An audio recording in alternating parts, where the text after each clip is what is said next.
A very good morning, students. In today's class, we will be discussing subdivision of intervals. Subdivision of intervals means suppose करो आपके पास arguments की values given है 5, 10, 15 and 20 और उसके correspondingly आपके पास functional values है, let it be a, b, c, d. ठीक है. अगर आपको suppose करो the value of f of x निकालनी हो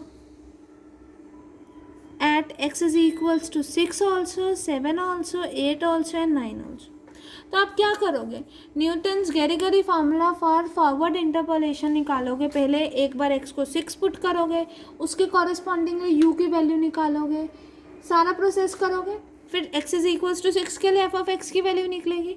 फिर x को 7 पुट करोगे, u की वैल्यू निकालोगे, फिर फॉर्मूले में सब्सिट्यूट करोगे, फिर फंक्शनल की वैल्यू निकलेगी एंट्री की and so means it become so long. तो उसमें क्या होगा, हम सब डिवीजन करेंगे इंटरवल्स. सब डिवीजन कैसे, ये क्या है a, ठीक है. अब मैं क्या ले लेती हूँ, ये जो इंटरवल ऑफ डिफरेंसिंग है that is h is equals to 5, उसको कैपिटल h से डिनोट कर देती हूँ. ठीक है.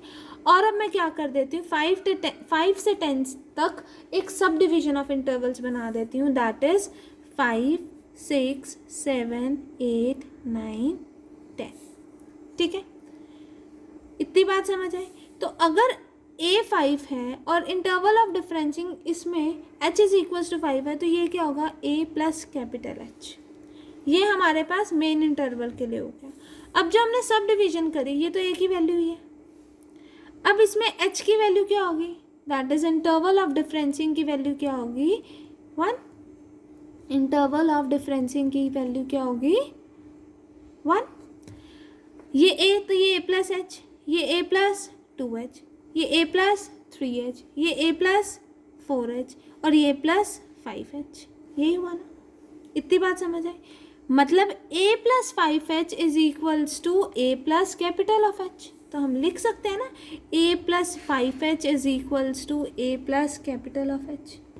लेट इट बी, मैंने जो है 5 को डिनोट कर दिया n से. n से मतलब n क्या है 5. मतलब अगर ये ऐसा आ रहा है तो मतलब मैं लिख सकती हूँ ना a plus n h is also equals to a plus H.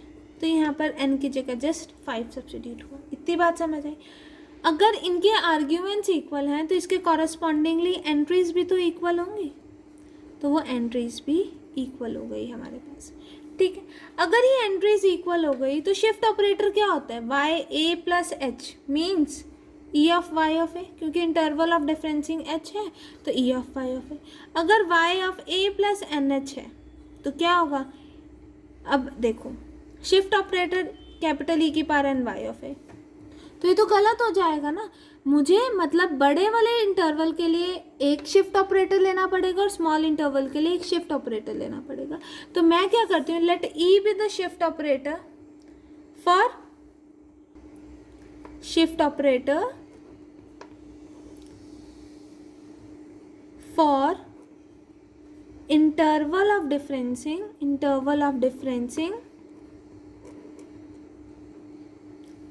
h, ठीक है, and small e be the shift operator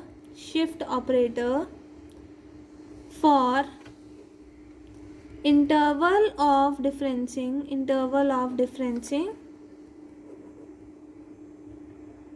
small h. ठीक है.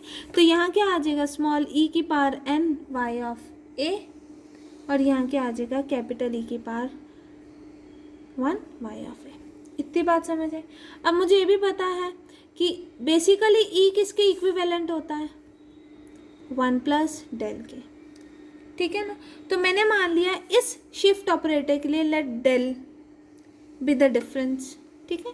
और इस शिफ्ट ऑपरेटर के लिए ये मान लिया. तो यहाँ पर अगर मैं वैल्यू सब्स्टिट्यूट करूँगी तो क्या आ जाएगा 1 plus interval this y of a is equals to 1 plus del y of a. इतनी बात समझ आए. ठीक है. Let's see in a book. आपके पास ये आ गया कि 1 प्लस डेल की power n is equals to 1 plus del. ठीक है. तो यहाँ पर क्या करा, 1 raising to the power to the power 1/n on both sides. Both sides करा तो क्या हो गया, n मल्टीप्लाई 1/n, तो वो 1 हो गया और यहाँ पर 1/n आ गया. तो डेल क्या हो गया, 1 प्लस डेल की पावर 1/n माइनस हो 1. जस्ट उसके बाद बायनॉर्मली सॉल्व करा और आपके पास आंसर मिल जाएगा. अगर आपको डेल स्क्वायर निकालना है तो डेल की वैल्यू को स्क्वायर करो and so on we can find further differences. इतनी बात समझ आई. नेक्स्ट क्लास में हम इसके एग्जाम्पल्स डिस्कस करेंगे. Thank you class.